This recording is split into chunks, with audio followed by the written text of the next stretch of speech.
December 13th, 1995, interview with Jim Scott at the home of Tom Ray, 26 Cole Avenue, Millis, Massachusetts, 02054. All right, Jim, why don't you tell me something about your background and how you came into the development of electronic musical instruments? Oh, well, I guess we got to go back to when I was in high school. Um, at the time, I fancied that I might make a career of being an independent inventor.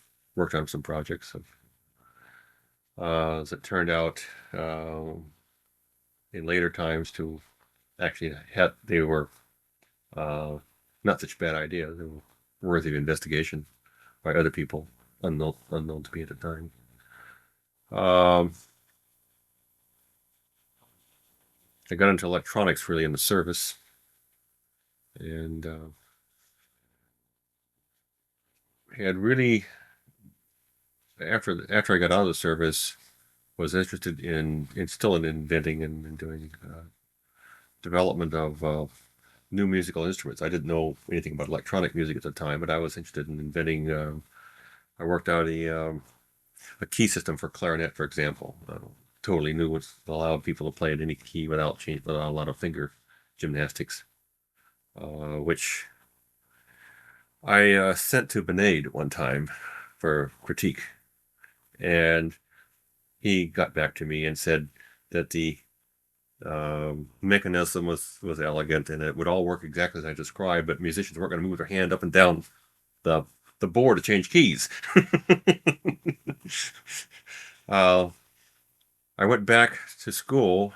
I married with children and all that sort of thing, and studied. I had been in college before I went into the service, put it that way, and then I learned electronics in the service, and then went back to school after I was married and out of school, and I studied electrical engineering uh, for two reasons. One is I thought that the mathematical discipline would be applicable to musical acoustics, which it is, because a lot of the same equations describing electronic circuits can be used to describe vibrations of sound columns and bores of clarinets and that sort of thing. Um, and the other was for the practical reason I could get a job and support my family, even if I never got into musical instrument design. Shortly before I graduated, to be in February of '69, was the first time I heard the Switched On Bach album with then Walter Carlos, now Wendy Carlos, landmark recording that really put Moog in the public eye. Um, and that was the first time I'd heard of electronic music synthesizer. I thought the announcer said electronic mood synthesizer at the time, but I found out better later. Um, so that spring, I wrote a letter to Robert Moog, um, more or less in the tone of "Can I work?" Not in the tone of "Can I work for you?" but "When do I start?"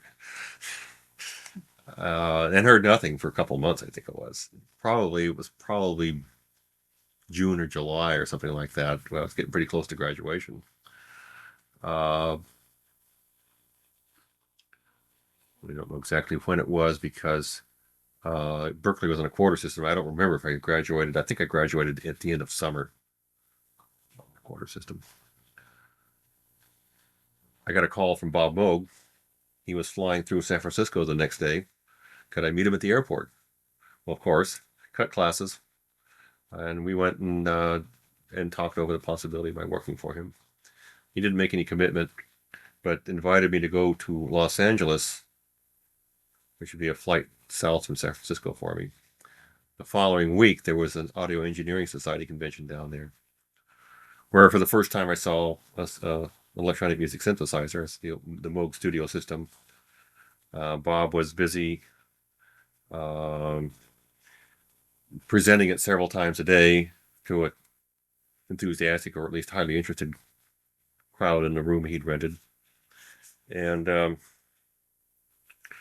I got the impression, maybe I was wrong. You'd have to ask Bob on this, but I got the impression that perhaps he was trying to avoid me, um, or didn't want to address the issue, but didn't know how to get out of it. Now that I was down there,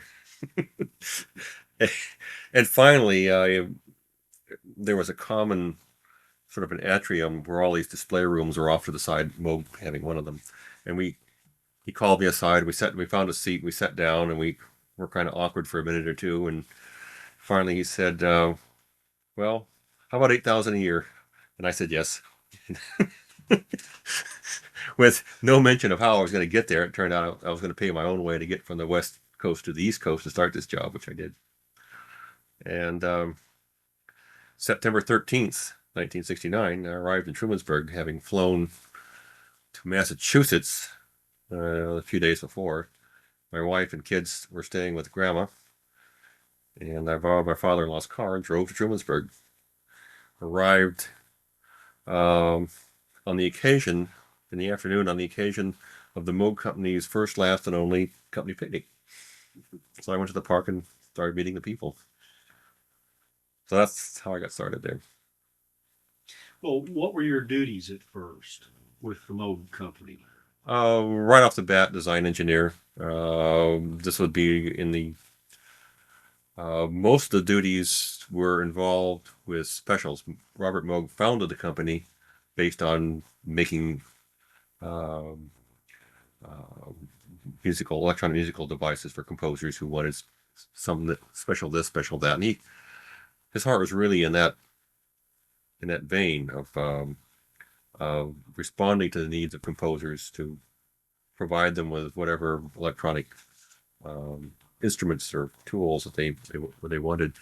He got himself into had a large backlog of specials that he'd contracted to do, and a lot of the work was involved in trying to satisfy as many of these as possible without losing too much money. When did the project of the Minimoog start? What was its genesis?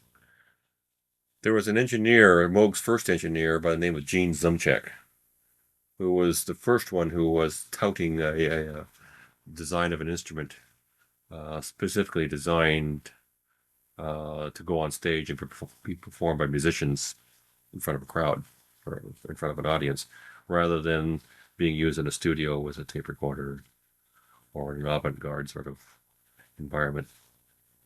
So your average musician could buy one, take one up on the stage, and play the thing. Moog wasn't very much interested in that. He was really interested in dealing one-to-one with individual artists and creating what they wanted, and wasn't terribly interested in mass producing something, hundreds and hundreds of the same thing over and over again. So Gene gets the credit, I think, for that. And the result of his efforts was the Syn 10, which was a single portable case with a keyboard, which, although it was a patch cord synthesizer, was a little more amendable than a studio system. And the complement of instruments in there, I've forgotten, but it's probably pretty close to what the Minimoog turned out to be later on. We'd have to check that. Yeah. And how did the project move forward? I mean, what were the first prototype stages? There were other people there interested in that. I think all of us believed, or well, several of us, I should say, the engineers working there had a belief that there was a future in live performance instruments. And the person who deserves the credit for getting it all started was Bill Hemsath, the other engineer working there. The best I recall, he built the first Minimoog. We called it the A model Mini. Bill, by the way, we insisted on calling it the Min, and got into an ego contest with John Huszar, the manager, who insisted it was going to be called the Mini, and that went on for quite a number of months. And so Bill Hemsath took some standard plug-in modules and put a whole bunch of them in a short case about that long, with a keyboard the same length, sawed up the wall. In those days, all the cabinets for the studio type, not the portable, but the studio type modular systems were done in solid walnut. Then he sawed up the wood, built it up, and brought it in and said, "Here it is." And it was generally agreed that it looks like a product. So that was the A model Minimoog. The second stage was there were 2 B model Minimoogs built, which at the time we referred to as the integrated synthesizer, meaning that it had an integrated panel, one-piece panel, rather than a bunch of single modules that we lashed together. And we took the circuit boards out of the individual modules, or actually, Bill Hemsath and Chad Hunt did this. They took circuit boards out of the individual modules and put a stack of, hid them behind the front panel, mounted them in there. And it was fairly close to what the final Minimoog, 3 oscillators and a modulating oscillator, and then a VCA and a VCF, and so forth. Somewhere along the line, I think Bill Hemsath gets credit for inventing the wheel, the pitch wheel. Is this on camera here? This is but I can pan it over. Let me just do that. Okay. Let's go over and look at what you're pointing in. This is a Kurzweil instrument, and it has a wheel here, which one of the things it can do is bend pitch or bend volume or bend or the filter and so forth. Can we do that again? Yeah. I don't know if you can see that in this light. There are 2 of them here, spring loaded in this case. I think Bill built the first one for somebody in the studio, in the electronic music studio in Trumansburg. And it was pretty well. I think we pretty well agreed amongst ourselves that it would be a good feature to put in the synthesizer. I don't forget now whether he put it in the A model or not. He may have had a slider or a ribbon. I don't remember. And the B model I forget too, but they might have had wheels. We'll have to look at pictures. Yeah, look at pictures, find them. So what about the C model then? The C model, Moog at the time was in a lot of trouble financially. He was looking for venture capitalists or investors of some sort to put money into the company to capitalize. The company was undercapitalized, and people weren't going to put money into the company based on the studio equipment, the modular equipment with the patch cords. But there was some hope that if there was a live performance synthesizer to tout, that some money could be invested into the company and we could all continue having jobs, etc.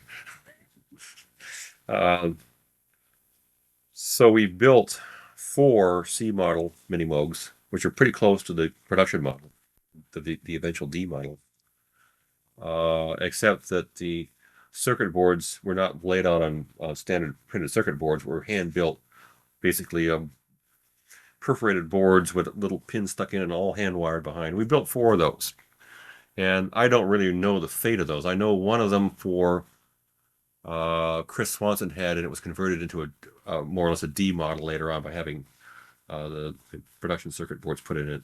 The other 3, I don't know what happened to them. There may be one still in original condition somewhere, or they may have all been junk for parts and we may have stolen the cases out of them to build production or something. I don't know what happened to them. We may have just thrown the boards out. What about the A and B models, though? There were specific artists associated with some of those.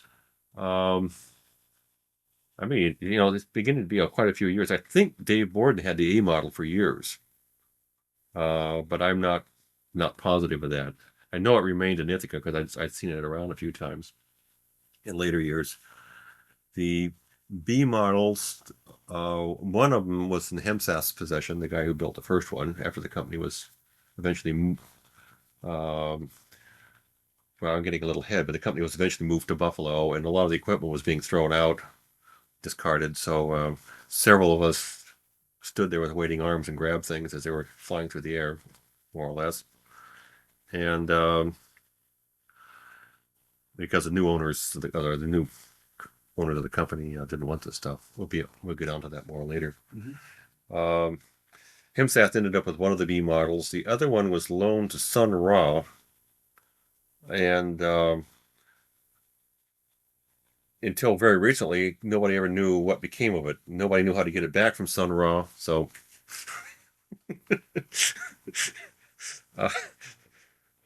for years, that was that was the standard knowledge that Sun Ra had it.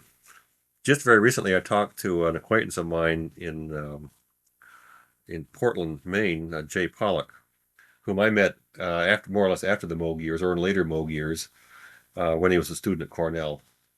And Jay said that in a visit to Hemsath, he saw both B models in Hemsath's basement at one time.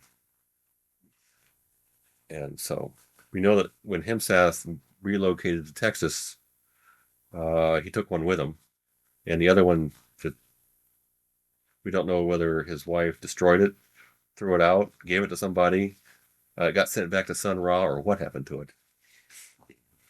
During this discussion about the development of the Minimoog, you really haven't said much about what Bob Moog's attitude was about the instrument. I wonder if you would recount. We're getting into politically sensitive territory here. Robert wasn't all that enthusiastic about the Minimoog and didn't think it was really going to go anyplace in the long run. He went along with it because it provided a way of possibly getting some capital in the company. But his heart wasn't in it. I think he'd admit that. After we had built 4 of the C model ones, we had permission to go ahead and build 10 more, and Robert wanted them built as more C models, as on perf board, just hand-wired, non-production versions. You'll have to ask Bob to check the accuracy of this, but my impression was that in this time of the company, Bob made his living on a lecture tour, for which he was fairly well paid, and he didn't take a salary from the company. So again, you'll have to check with Bob, because I'm not sure this is completely accurate. But that was my impression, or has been my impression. Bob gave orders to build 10 more, but not in a production configuration, and went off on a speaking tour for a couple of weeks. Well, there was a sort of a palace revolt went on, where everybody, meaning the general manager and the marketing manager, that would be John Husar and Al Pudor, and the engineers and the people down in production, the production managers, and we all agreed that if we didn't get this thing in a production form and make it so that it could be mass produced or sold and get some cash flow out of this product, that we'd probably all be out of a job anyway. So we conspired. Bob was probably still going to be unhappy to hear me relate this, but we decided amongst ourselves we'd go ahead and lay out the circuit boards and build these things as production models. And so we did. Things happened very quickly in those days. We could lay out a circuit board. We could make our own circuit boards downstairs in the darkroom. And by the time Bob got back from his tour, we were well on our way to getting 10 D models built. Bob was not pleased. He called us all in for a session in this office. And if memory serves me correctly, he was not using the kindest form of English to describe his feelings to us, or the most polite, and demanded to know who had authorized this. And he had given, and I remember him specifically repeating that he had given specific orders that we were not to do this, and we were doing things like, regarding our fingernails. And the reason that we wanted 10, I think by that time Vancouvering wanted some machines to show, or maybe that was some of the, you might be able to correct me. I think what those 10 were for was to send out to music dealers or to do some kind of a market test of sending it out there. And probably what happened was Vancouvering got his hands on one or more of those. Maybe it was all of them, for all I know. And it is David Vancouvering. My interviewer here actually knows more about this than I do, but Vancouvering was what you call salesman extraordinaire. He started out as a Swiss bell ringer, as I recall. Well, before that, he was an evangelist, but that's going way back in his history. As a child, he was little David the evangelist. David Vancouvering expanded his traveling Swiss bell ringing show to a lot of musical curiosities. And I think we probably supplied a synthesizer to him for his show initially. Is that Tom is behind the camera here nodding, yes, I got this right. Uh, and became convinced that these instruments could be sold by music dealers in stores, and proved it by, I think, taking the next 200 instruments and selling them all in one territory, Florida's or thereabouts. And what Vancouvering did was to prove that there was a market out there for a live performance synthesizer. So he was performed a critical, I guess, service to the synthesizer business at that time. And it took off from there. The D model, by the way, was supposed to be a pre-production model. There was supposed to be an E model that was the actual production model, because the D model was still fairly labor intensive. There were circuit boards behind the control panel, but there was still a lot of wiring. All the controls were wired up by hand.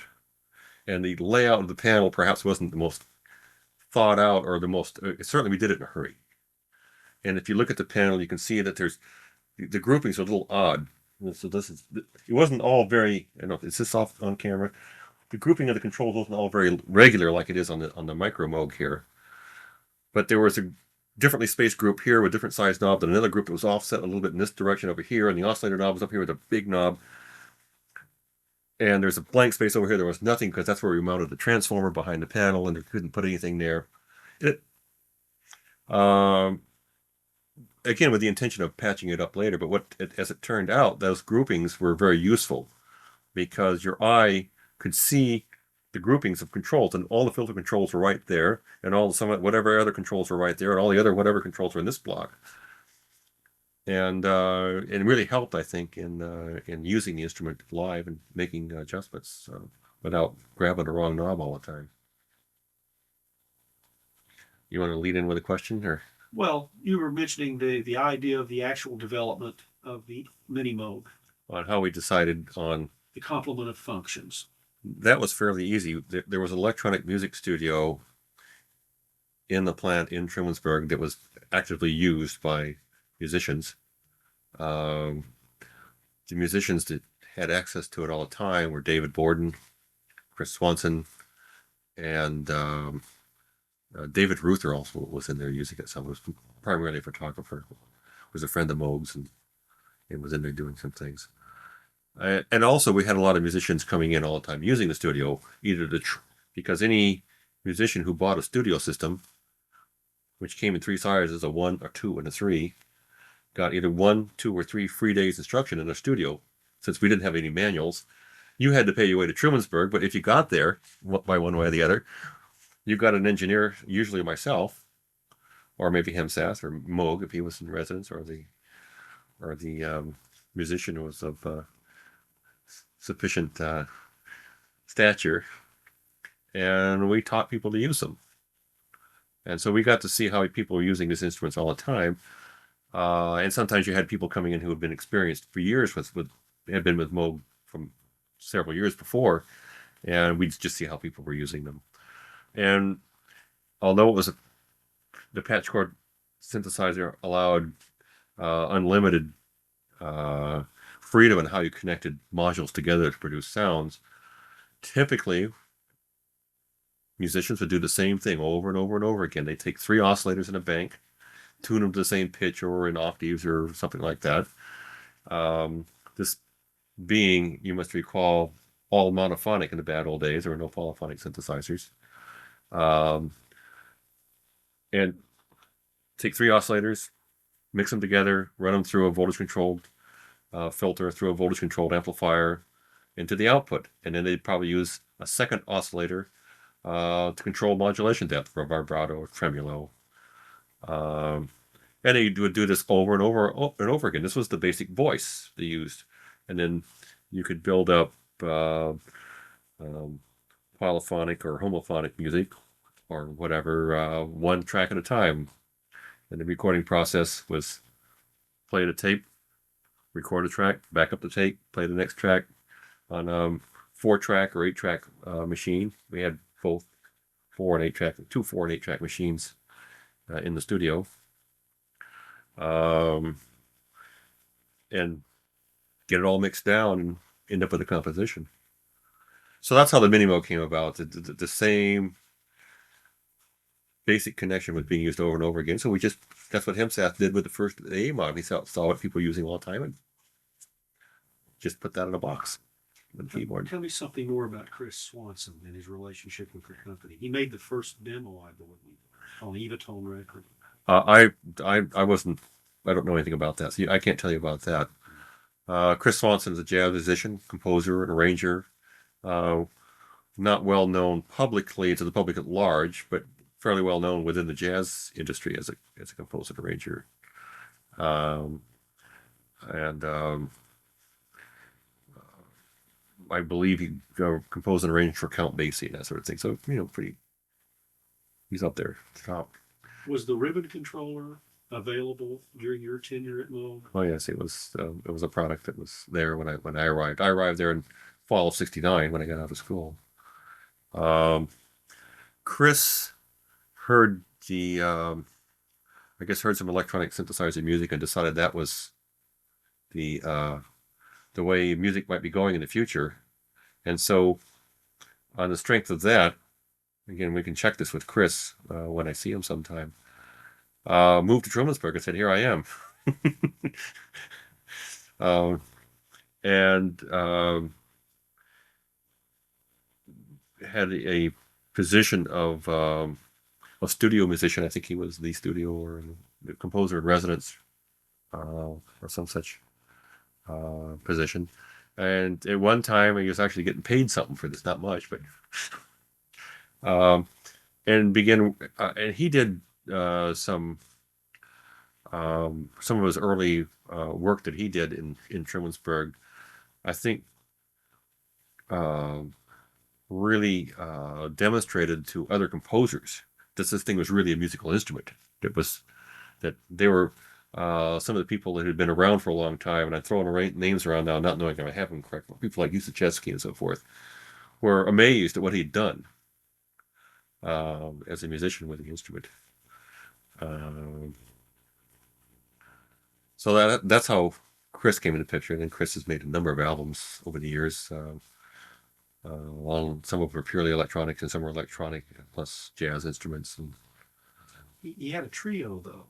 It was somewhat unique. It was strictly electronic, was it not? Yeah, I suppose. Don Croker was a keyboard player, and he played what was the old the piano that worked on tuning forks? The Rhodes. Yeah, the Fender Rhodes. And John Weiss referred to himself as the modulist. And they would perform live. And a lot of times those performances I think were done with prepared tape when they played on top. John Weiss is the modulist, though. How was that different from instrument performance practice of the past? In other words, what did Now you're asking hard questions.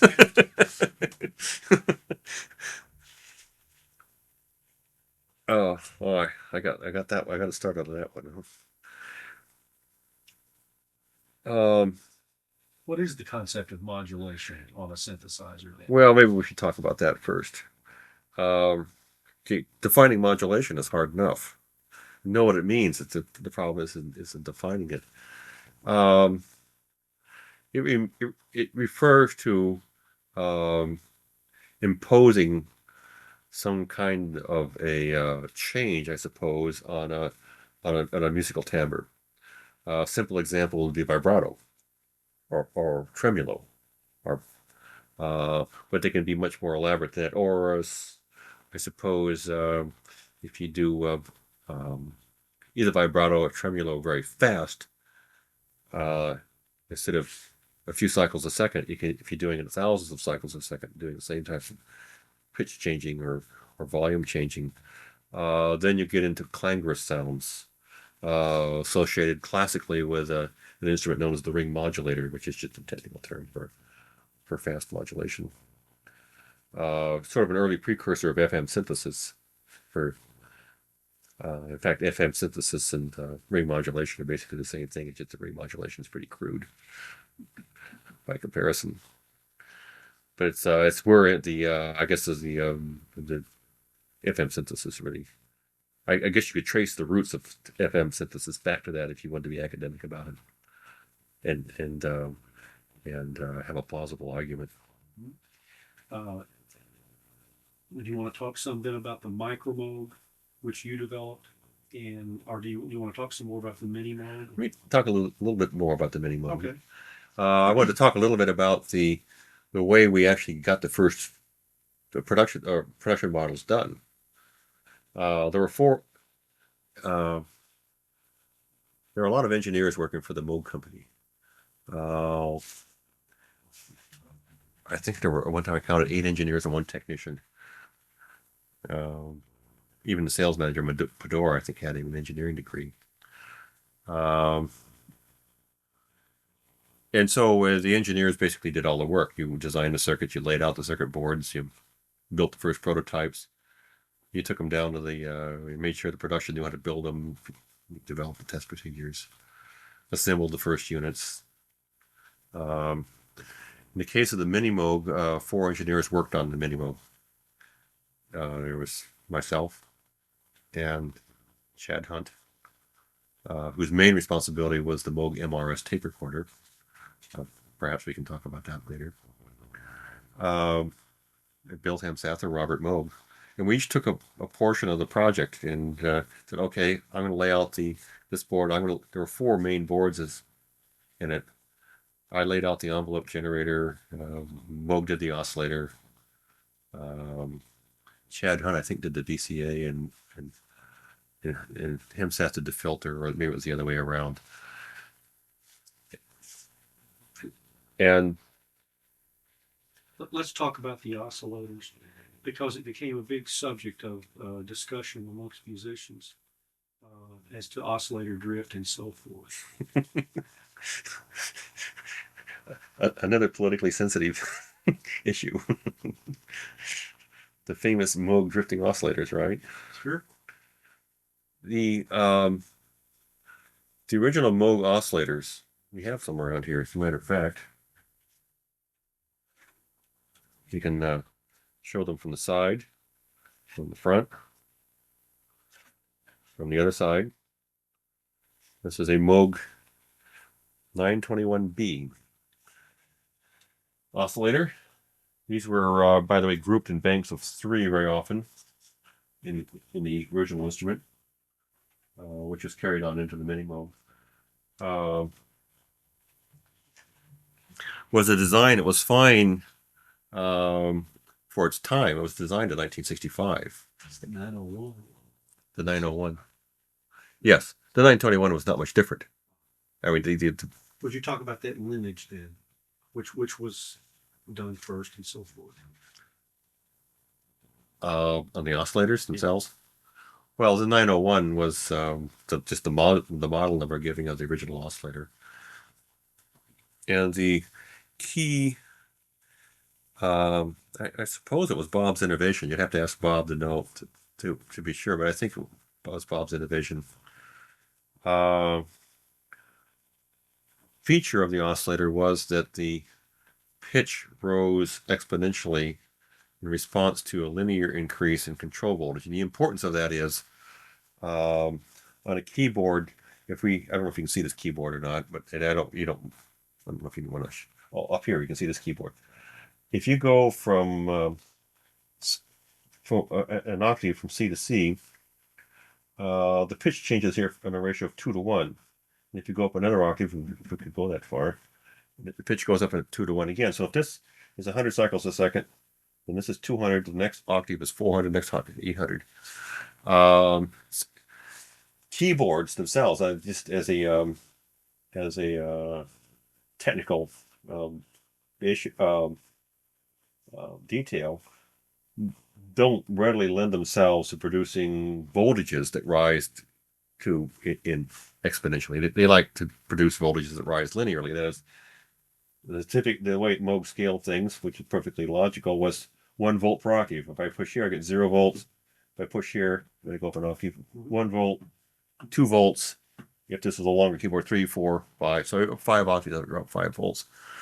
So it requires some way of some type of exponential generator, so that if you look at the graph, if you imagine there's a graph here, the pitch versus voltage curve is a curve like this. It's not a straight line. And Moog used, it turns out that diodes and transistors inherently have this sort of characteristic to them. And so he used an arrangement of diodes in his original design. I could probably point them out if this is what I think it is. Well, I haven't looked at the circuit in many years, so I can't find them immediately. I won't waste time looking now.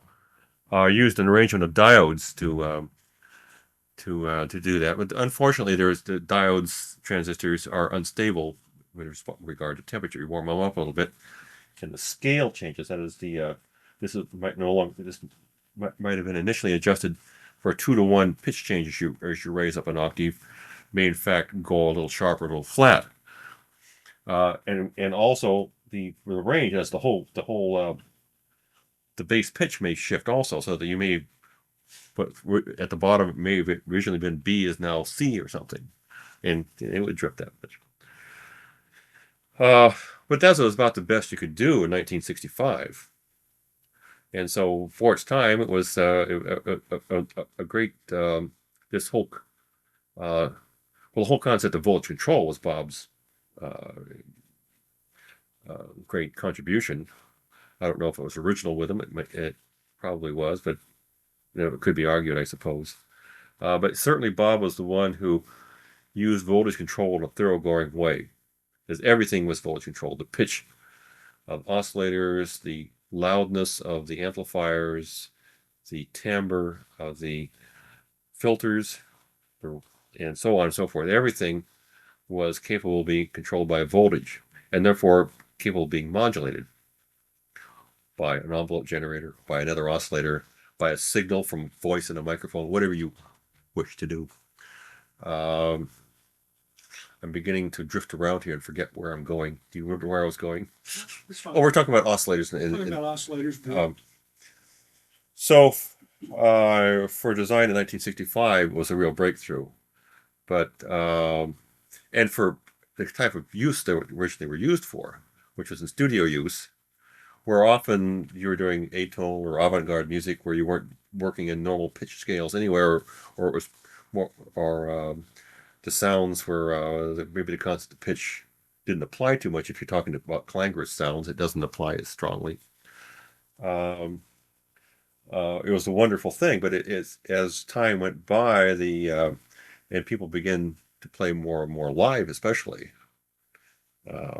then the issue of pitch stability became much more critical, and Moog, I suppose, for a while fell behind in the industry by having oscillators that weren't as stable as the competitions. And Moog ended up with a reputation for oscillators that didn't stay in tune. There were musicians who didn't care because if they were using a ribbon controller, they stayed in pitch anyways. They're playing a monophonic line. People like Chris Swanson's, for example, weren't much bothered by it because he was a brass player anyway. So what did he care? He knew how to stay in pitch or in tune. So that's eventually the original Minimoogs. Basically, when we designed the Minimoogs, we took existing module circuits, such as the one we just looked at there, looked at the circuit diagram, said, how are we going to simplify this? Some cases it was just improved circuit design. In other cases, it was taking out features that weren't used, or we didn't need quite the performance that was available. So we just took existing Moog schematics, looked at them, simplified them, made it as, got the number of transistors down to as small a number as we could. And that was our design. In the case of the oscillators, we did this, by the way, in a big hurry. We went from 6 months from concept to production delivery. We're not talking about 6 months of meetings with all kinds of product planning specialists and marketing people and everything else.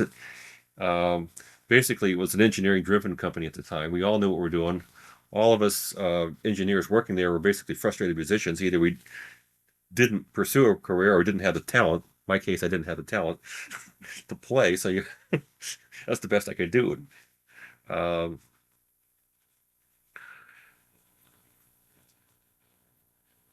and as I said, the D model, as I was saying before, was supposed to be the last pilot, the prototype run. It wasn't supposed to be the production model. We were always, for years, going to finally get around to doing the E model, where we cleaned up some of the circuitry, particularly the oscillators, and where we made it easier to manufacture by taking the controls and mounting them on circuit boards so that we got rid of all the wiring harnesses. We never did it. So we built, over the years, 12,000 prototypes. We did finally, belatedly, I think on a couple of iterations, improve the oscillators 2 or 3 times over the history of the instrument.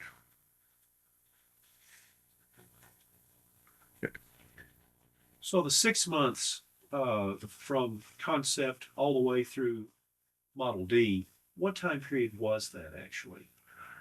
This would be 1971. I worked in Trumansburg from the fall of 69 to I think it was about the fall of 71 for 2 years, at which time the company was, control of the company was taken over by Venture Technology in Buffalo, New York, primarily in the person of one Mr. Wojtena, whose first name suddenly escaped me. Bill, he whispered to me. Wojtena. Who, by that time, the Moog company was in pretty dire straits financially, and owed a lot of money. In fact, we scraped along, literally scraped along. We got to the point where only one supplier of electronic components would deliver any parts to us. That was Summit Distributors in Buffalo, New York, and they deserve credit for sticking with us. And they would accept orders only if we paid COD 200% of whatever the order was. Well, that 200% took care of some of the back debt. Right. And so the guy that owned Summit Distributors, whose name I've forgotten, had, I think, a commitment to try to develop industry and electronics industry in New York State, and believed that he should do what he could. Besides, he was getting 200%. You get some of us money back anyway, and we weren't in Chapter 11 yet. We operated actually in many respects as though we were in Chapter 11, but we were not. But it was, and eventually a venture capitalist, entrepreneur by the name of Bill Wojtena took control of the company under the wing of his operation in Buffalo, in Williamsville, New York, outside of Buffalo. And I think basically he got controlling interest for assuming the debts or something like that. Plus,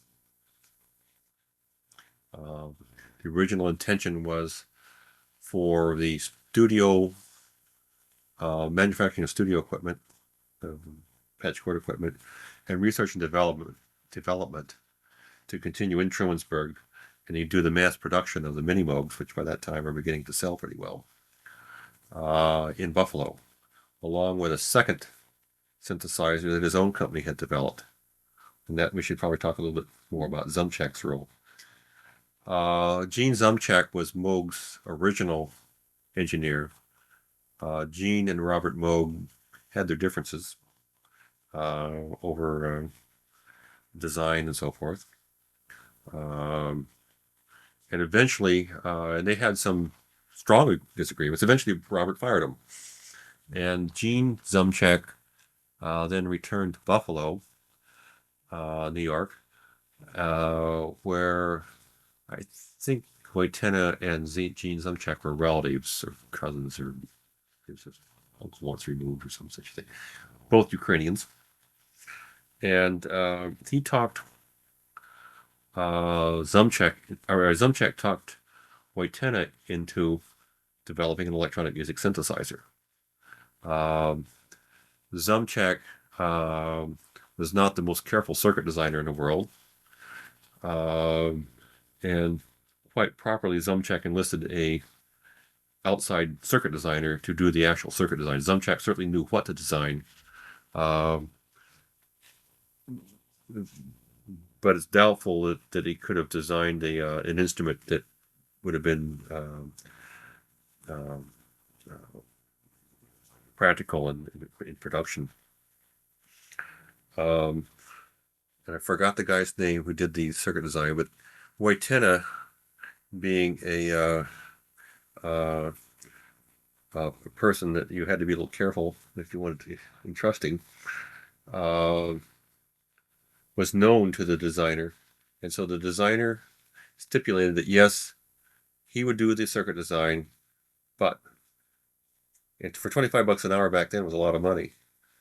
This is 1970. He'd work for 25 bucks an hour and he got paid every Friday or he was not going to do another thing. So every Friday he turned in his hours and got paid. I remember that story. I'm trying to remember this guy's name. It might have been a life hero or something. I forgot. I met him a few times, but I wouldn't know now if I met him. He took the money that he made off of that and bought a sailboat named the Sonic Boom. The synthesizer being the Sonic 5 that they developed, which was a studio instrument. I mean, not a studio instrument, but it was in a fixed case, an open case, not really portable. That was later repackaged somewhere along the line to the Sonic 6, which is the same synthesizer, same circuit boards, but packed into a suitcase so you could carry it around, close it up, protect it. The idea. Go ahead. Even at that juncture, there was not agreement about standards. The Moog being a 1 volt per octave instrument, and the Musonics, which was Wojtyla's firm. Oh, that's Moog Musonics. I forgot the name of the company. Yeah. Being 5 volts per octave, was it? Or I don't remember. Yeah. I don't remember. The intention was, though, to phase out the Minimoog, which was hard to build, labor intensive, and to mass produce the Sonic 6. The intention by Wojtyla, once he had acquired the Moog Name. name and so forth. Yeah. It was going to become Moog Musonics, and he was going to market the Sonic 6. The big problem was that nobody wanted to buy the Sonic 5/6. Everybody wanted to design the Minimoog because of the sound. The Minimoog just simply sounded better, and so it was the one that sold. They built an awful lot of the Sonic 6s, a large number of them in expectation of selling them in large numbers. These were built, tested, boxed up, and piled up into a corner of the factory known as Sonic Mountain, and took a long time to sell those off. It took Tom Ray going to Australia is what it took. And I still can't go back. To Australia. That's right. I hear they got my face on post office walls. So, one interesting footnote was that when we were still in Trumansburg, Moog told me that I remember talking to him, and he was saying that, yeah, we sold a few Minimoogs, but he couldn't see where we were going to sell very many more. And I wrote a memo, which unfortunately I've lost, predicting that it was going to become the mainstay of the industry. That I thought that instrument was really going to sell a lot. And when the Moog moved out of Trumansburg in '71, I left the company for a couple of years until I got recruited to go back to work for the Moog company in Buffalo by Mr. Thomas Ray, sitting behind the camera here.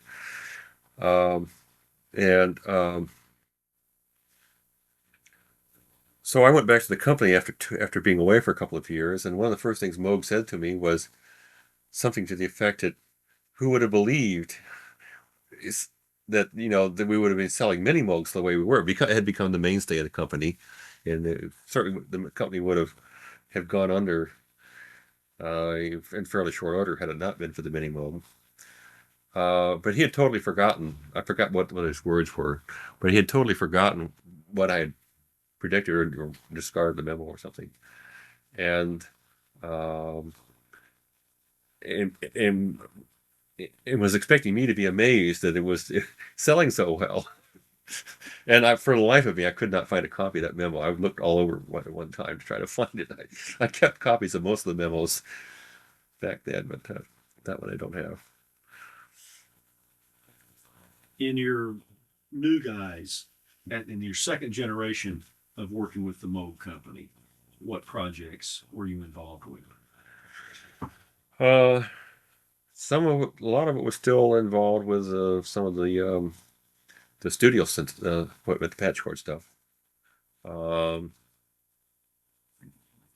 and then proposed the Micromoog synthesizer as a simplified Minimoog, sort of a mini Minimoog, if you will.